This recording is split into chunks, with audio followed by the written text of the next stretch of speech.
These are just some of the rolling resistance references, and these are available in the if you go to the attendee hub, you can download that. You can download the full text of the paper we wrote. It's about 8 pages.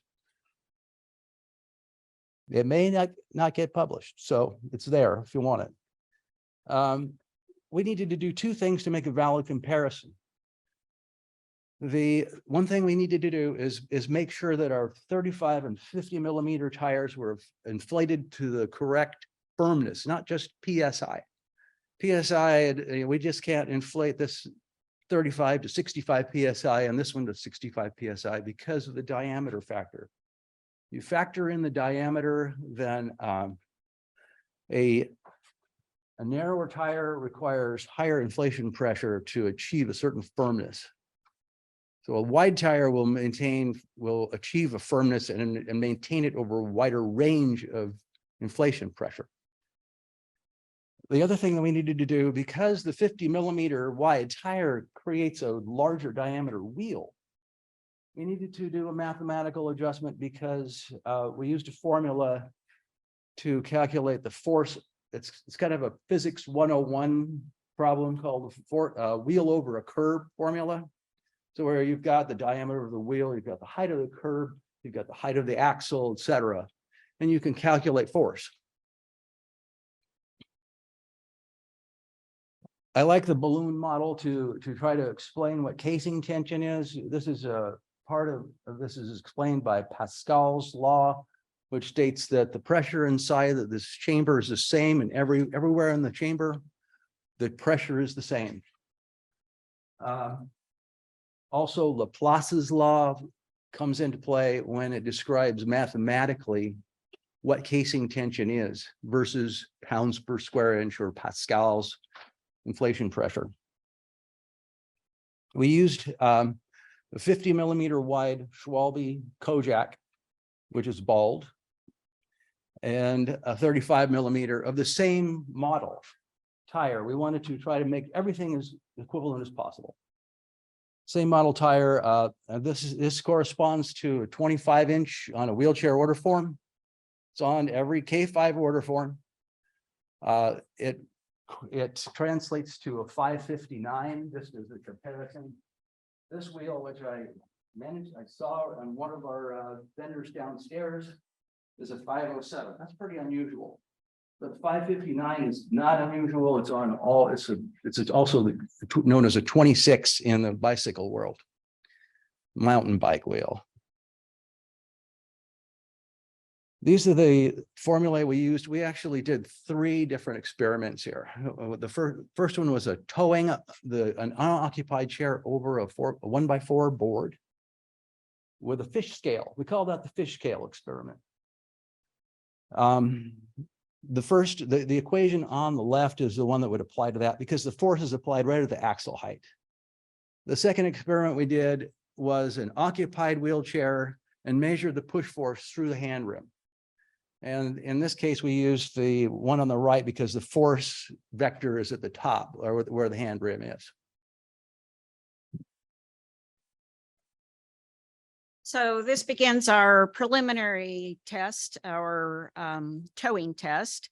Farmers use whatever they have on hand. And what we had on hand was 60 kilograms of John Deere tractor weights set inside a harvest bin and towed with a hand crank, a manual hand winch with a digital fish scale to read the force.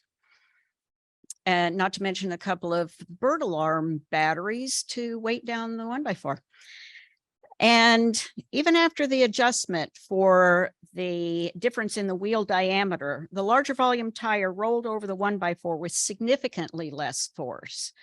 At that point, we were inspired to set up a course with an occupied chair. The clip on the left shows the difference in width between these 2 tires, the 35 and the 50. Remember, they are the same model tire.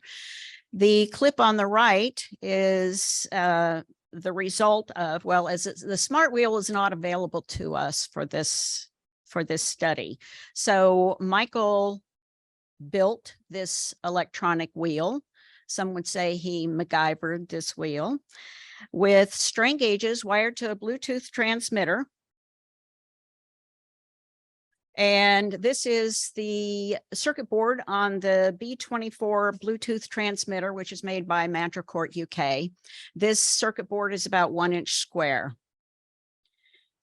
And these are the strain gauges, which are applied to stainless steel brackets and placed at 120-degree opposing positions around the hand rim.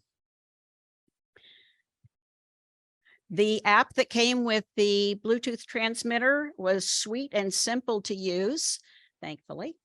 You turn on the transmitter, you start the app, which is on the phone. You get a steady baseline, which you can see there. And then you roll.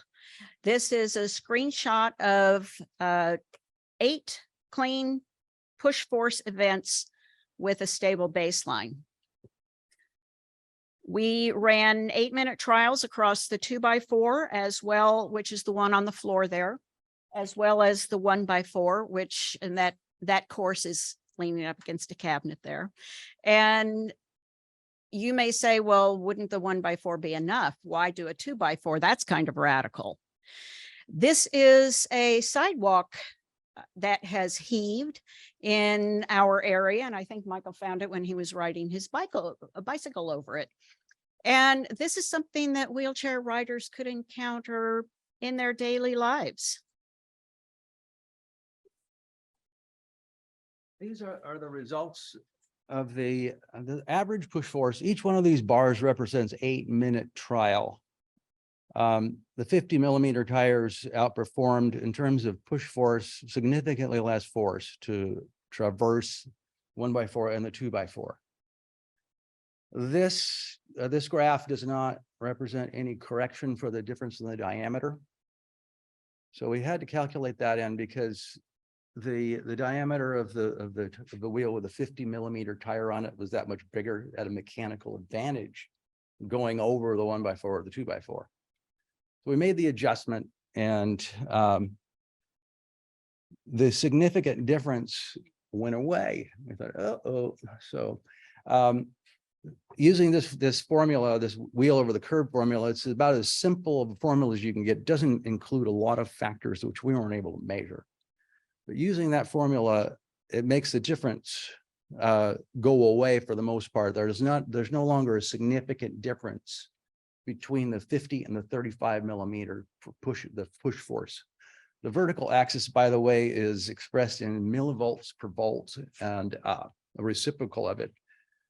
Those are the raw values that come off of the strain gauge measurements. We didn't have the technology to convert that to watts, which would have been nice, but some graduate student out there can consider doing something like that. So we wanted to look a little bit deeper into this because we felt, based on our experience and what some of the other experimental evidence, for example, the fish scale test, were telling us that volume was an important factor. We did a third experiment, and in this case, we used the inflation pressures that are embossed right on the side of the tire. The recommended range for each of the 35 and the 50, and measured the push force. So we did 5 trials for the 35-millimeter at the top, and 5 trials at 5 different pressures for the 50-millimeter peak force. So this is not, the other one was average, this is peak.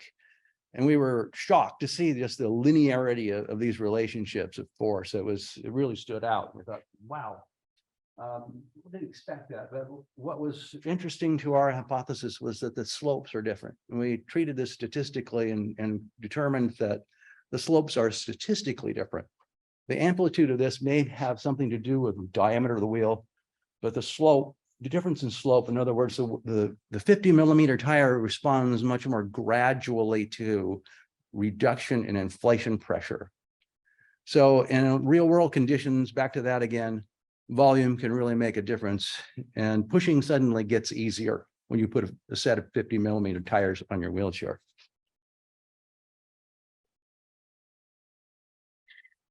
So our plea to anyone involved in the wheelchair evaluation and prescription process Give the end user full freedom to seek the best choice for their needs.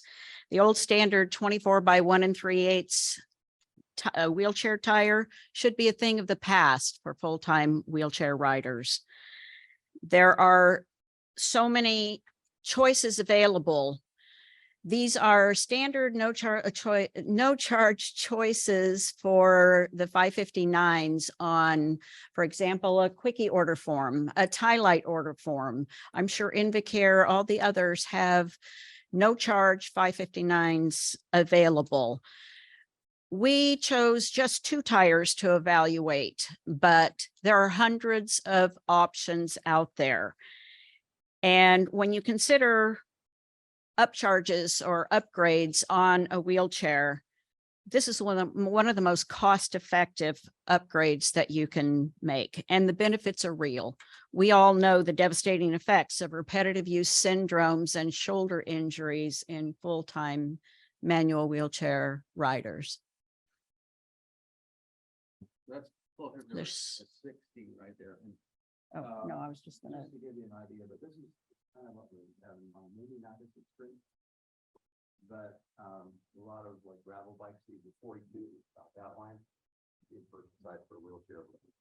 So we and there's anxiety. I mean, I worked in this field for 30 years, so I know that there's anxiety about using pneumatics, period. We recommend using the tubeless tire sealants they have for bicycles versus the goopy fibrous ones that are a little bit difficult to handle. I recommend you use Schrader valves, not Presta valves, because it's a little more difficult to get this stuff into the tube. But anyway, it's quite effective. That's what I use on my bike. Downsides, there's the wider tires, a little bit wetter, a little heavier. I think that it's valid to question whether there's more turning resistance in thick carpet. That's something that somebody ought to look at. when he says a little heavier, really, we're only talking about less than 3 ounces per tire, just comparing these 2 sizes of the coach.